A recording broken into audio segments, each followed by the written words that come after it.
Medical కాలేజీలు private పరం చేస్తుంటే దానికి నిరసనగా నేను 8వ తారీఖు ఎస్పీ గారికి ఏఎస్పీ గారికి టౌన్ ఆఫీసర్కు మెయిల్ పెట్టడం జరిగింది.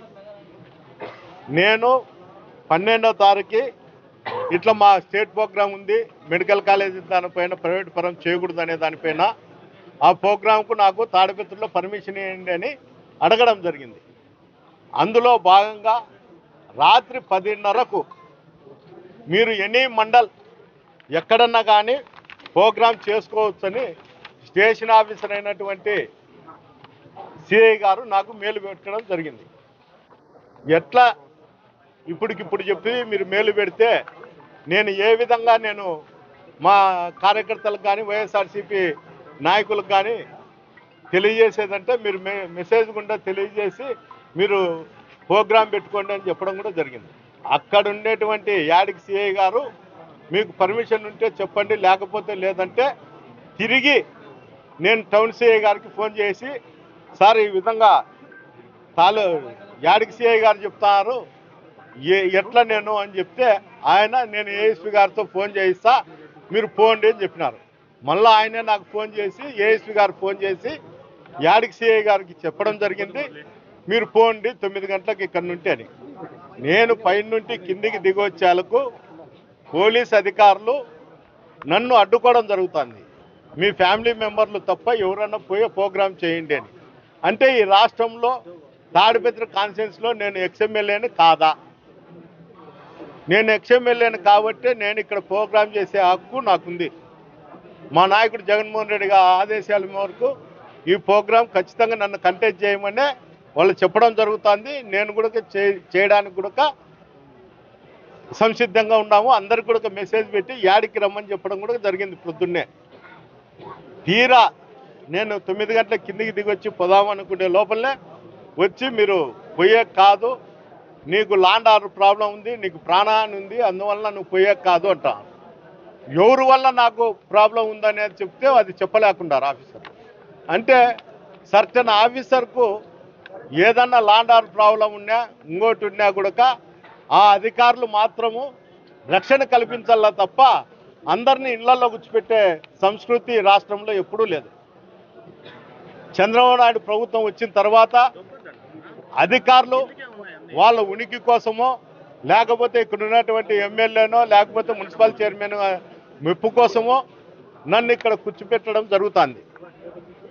అయ్యా దయచేసి మీరు పంపియండి, లేకపోతే పేపర్ రూపకంగా ఇవ్వండి. నేను ఇంతవరకు దాదాపు 1.5 సంవత్సరాల నుండి నేను మిమ్మల్ని ప్రతిసారి కూడా పేపర్ రూపకంగానే పర్మిషన్ అడుగుతాండా, మీరు రిజెక్ట్ చేస్తే అవి తీసుకుని ఉంటాండా అని కూడా చెప్పడం జరుగుతుంది. ఇప్పుడు కూడా నేను పేపర్ రూపకంగా వాళ్ళు ఇస్తే నేను దీన్ని ఉపసంహరించుకుంటా తప్ప ఎట్టి పరిస్థితుల్లో నేను పోయేదానికి నేను ప్రయత్నం చేస్తానే ఉంటా. వాళ్ళు ఏమన్నంటే అక్రమ కేసులు పెడతారు. గతంలో కూడా నేను ఒక వివాహానికి పోతాంటే అక్కడ ఇదే విధంగానే అడ్డపడడం జరిగింది. కొంతమంది కార్యకర్తలు బటాయించితే వాళ్ళకి ఏదో పట్టుకోవడం జరిగిందంట, దాంట్లో కేసు పెట్టడం కూడా జరిగింది. అంటే ఈ విధంగా వాళ్ళు అడ్డపడతారు. అడ్డుపడినప్పుడు వాళ్ళు తగిలినా మేము ముందుకు పోయడానికి ప్రయత్నం చేసినా కూడా వాళ్ళు కేసులు పెట్టేదానికి ప్రయత్నం చేస్తారు. ఇవన్నీ వాళ్ళకు వచ్చిన ఆలోచనలు కాదు, అధికారులకు వచ్చిన ఆలోచన కాదు. చైర్మన్ ఎమ్మెల్యే చేస్తున్న ఆలోచనలే వీళ్ళు దాన్ని పరిగణనలోకి తీసుకొని ఇక్కడ పనిచేస్తారు. ఈ తాడిపత్రికి జేసీ ప్రభాకర్ రెడ్డి, ఎమ్మెల్యే అయినటువంటి అస్మిత్ రెడ్డి గ్యాంగ్స్టార్లుగా వివరించి ప్రతిరోజు వైఎస్ఆర్సీపీ కార్యకర్తలు నాయకులు యాక్టివ్ ఉన్న వాళ్ళపైన దాడులు జరుగుతూనే ఉన్నాయి. కనీసం హాస్పిటల్లో ఉన్నా కూడా కానిస్టేబుల్ వచ్చి చూసిపోతున్నారు తప్ప కంప్లైంట్ తీసుకుందాము హాస్పిటల్లోకి వచ్చని ఏమాత్రం ఆలోచన కూడా లేదు. పోయాల వాళ్ళు దెబ్బలు తగిలి స్టేషన్కు పోతే కౌంటర్ కేసులు పెడతారు. తన్నలు తినేది మేమే, కౌంటర్ కేసులు పెట్టించుకునేది మేమే. ఈరోజు వైఎస్ఆర్సీపీ కార్యకర్తలు తిరగాలంటేనే చాలా ఇబ్బందికరమైన పరిస్థితి తాడిపత్రిలో కొనసాగుతుంది. ఈ విధంగా వ్యవస్థలను శాసించి పరిస్థితుల్లో జేసీ కుటుంబంలో ఉంటే అధికారులు చూసి చూడనట్లు పోతా. ఎందుకు కానీ ఇంత దారుణమైన పరిస్థితి అంటే 175 కాన్స్టిట్యున్సీలలో తాడిపత్రికి ప్రత్యేకంగా పోలీస్ అధికారులు ఉండారా, లేకపోతే ఇది ఒక రాష్ట్రమా, లేకపోతే ఒక దేశమా, లేకపోతే ఒక దీవే, ఏదో ఒక దీవిలో నేను ఉన్నట్లు ఆ దీవిని పాలించుతానేది జేసీ కుటుంబం అనుకున్నట్లు ఇక్కడ ఉండేటువంటి అధికారులు కూడా ఆ దీవి సామ్రాజ్యం అంతా లాండ్ ఆర్డర్లు కానీ చట్టం కానీ జేసీ కుటుంబం నుండి వస్తుంది, మేము దానికి ఆలోచన చేసే మేము ఇక్కడ ఉద్యోగాలు చేస్తామనే ఆలోచనకు వచ్చి ఈ విధంగా చేస్తారా? దీనిపైన ఒక ఆలోచన కానీ ఈ రాష్ట్రంలో ఉన్నటువంటి ముఖ్యమంత్రి గారు కనీసం తాడిపత్రిలో ఏం జరుగుతుందనే ఆలోచన అయినా కానీ ఆయన చేయాల. ఎందుకు చెప్తానంటే మేము ప్రతిపక్షంలో ఉన్నాము, ఏదో మీ లోకేష్ బాబు రెడ్ బుక్ అన్నారు దాన్ని అవలంబిస్తారేమో అనుకుంటాం. కానీ ఇక్కడ తెలుగుదేశం కార్యకర్తలకు కూడా వాళ్ళు చెప్పిన మాట వినకపోతే ఇదే పరిస్థితి కొనసాగుతుంది. నీకు సంబంధించినటువంటి సామాజిక వర్గాన్ని నీచంగా అసలుకు అతను ఏ విధంగా చూస్తున్నాడో అది ఎవరికి అర్థం కాదు. మీరు మీ సామాజిక వర్గానికి తాడిపత్రిలో కనుక్కోండి ఏం జరుగుతుంది, ఏం కథ ఏమని. దీంట్లో 10% అయినా కానీ జేసీ కుటుంబం మీద మంచి అభిప్రాయంతో మాట్లాడితే ఆ రోజు కావాలంటే మీరు ఏది కానీ తాడిపత్రిలో వాళ్ళకి సర్వ హక్కులు ఇవ్వండి.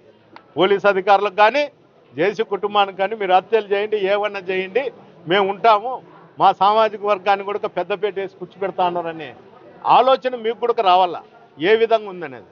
కార్యకర్త అనేవాడు ఏ కులానికి సంబంధించినోడు కాదు. ఏఎస్పీని దూషించినప్పటికీ పోలీసులు ఎందుకు వైఖరి మార్చుకోలేదంటే అంటే మా వరకు రావడం లేదు కదా అంటే ఇక్కడ ఒక పోలీసులకు రక్షణ లేకుండా పోయిందా ఇక్కడ తాడిపత్రి? పోలీస్ వ్యవస్థ అనేది వాళ్ళు చెప్పినట్లు వింటారు కాబట్టి కొనసాగుతుంది. ఇంకోటి ఏమంటే ఇక్కడ ఏదేం జరిగినా కూడా పై అధికారులకు కింద అధికారులు ఎస్ఐలు కావచ్చు, సిఐలు కావచ్చు, పై అధికారులకు మిస్గైడ్ చేస్తా అంటారు. ఇప్పుడు ఇక్కడ జరిగేది వేరు, ఆయనకు చెప్పేది వేరు. ఎస్పీ గారికి కానీ ఏఎస్పీ గారికి కానీ నేను గతంలో కూడా చెప్పిన కింద అధికారులను ఒకసారి పరిశీలించండి, తాడిపత్రిలో ఏం జరుగుతుందో అనేది కూడా ఒకసారి చూడండి, చూసి దానిపైన చర్యలు తీసుకోండి అని. ఎప్పుడైతే చర్యలు తీసుకోకుండా వీళ్ళపైన నిఘా వ్యవస్థ లేకోకుండా ఉండే దాని వల్లే ఈ విధంగా తాడిపత్రిలో ఈ విధంగా జరుగుతుంది. ఒక ఏఎస్పీ గారిని ఏ విధంగా ఒక అధికారి, అతను ఐపీఎస్ అధికారి, ఎప్పుడు రేపో మాపో ఇంకో సంవత్సరానికో 2 సంవత్సరాలకో ఎస్పీ అవుతారు. అలాంటి అధికారిని ఒక ఐపీఎస్లనే ఈ విధంగా దూషిస్తా అంటే కింద అధికారులు కూడా భయపడిపోతారు. ప్రతిరోజు వాళ్ళు తూచా తప్పకుండా వాళ్ళు ఏది చెప్తే అది చేస్తాను. దయచేసి ఎస్పీ గారికి కూడా నేను తెలియజేస్తాను, డిఐజీ గారికి, డీజీపీ గారికి కూడా మా కాల్ లిస్ట్ తీయండి. మేము ఎక్కడన్నా మేము క్రైమ్ ప్రోత్సహిస్తున్నామో లేకపోతే ఏదో ఉందనండి. సేమ్ టైంలో మీ అధికారుల కాల్ లిస్ట్ కూడా తీయండి. ఎమ్మెల్యేలతో, చైర్మన్తో, వాళ్ళ అనుచరులతో ఎన్ని రోజులు డైలీ మాట్లాడతారు, వాళ్ళు ఏం మాట్లాడతారు, వీళ్ళు ఏం మాట్లాడతారు అనేది మీకు అర్థం కావాలా.